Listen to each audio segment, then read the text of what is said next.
High, মানে নিয়া form cake fantasy বারাসাতে খুব ছোট্ট একটা হোম মেকি চ্যানেলে আজকে ভিডিওটা তোমাদের জন্য। আজকে কিছু ট্রিক্স তোমাদের সাথে শেয়ার করবো এই কেকটা সম্পর্কে। এরকম কেক অনেকেরই অর্ডার আসে, ইভেন আমার স্টুডেন্টদেরও আসবে ইন ফিউচার। তো তাদের জন্য একটা ট্রিক্স আমি শেয়ার করতে চলেছি। তো এটা ছিল একটা 1 পাউন্ডের কেক। দেখে ভাবছো 1 পাউন্ড কেক করে হচ্ছে দিদি, এটা তো হাফ অফ দ্য কেকই বলে এই কেকগুলোকে। তো যাই হোক, এটা প্রথমে আমি 1 পাউন্ডের একটা রাউন্ড শেপে কেক বানিয়ে নিয়েছিলাম। তারপর সেটাকে ডিভাইড করে সেখানে আমি টোটাল 5খানা লেয়ার, দেখে হয়তো বোঝা যাচ্ছে না, বাট এটার মধ্যে 5খানা লেয়ার ছিল কেকটার মধ্যে। এটাকে আমি ওয়েট হয়েছিল আমার এটা অ্যাপ্রক্স 500 to 520 এরকম। তো যাই হোক, এরকম কেকগুলো যখন ডেলিভারি করবে একটা জিনিস মাথায় রাখবে, কেকগুলো কিন্তু খুব সাবধানে বক্সে ডেলিভারি করতে হয়। আর একটা জিনিস, এটা ক্রাম্ব কোটিংটাকে এরকমভাবেই করবে যাতে এটা স্টে করে, যেহেতু এটা হাফ অফ দ্য বেসের মধ্যে কেকটা থাকে।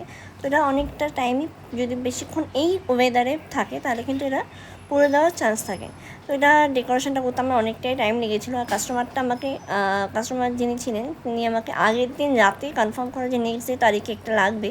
তো আমি আমার যতটা পারফেক্ট করা সম্ভব আমি করে দিই। সেদিন আমার আরও অনেক অর্ডারের চাপ ছিল।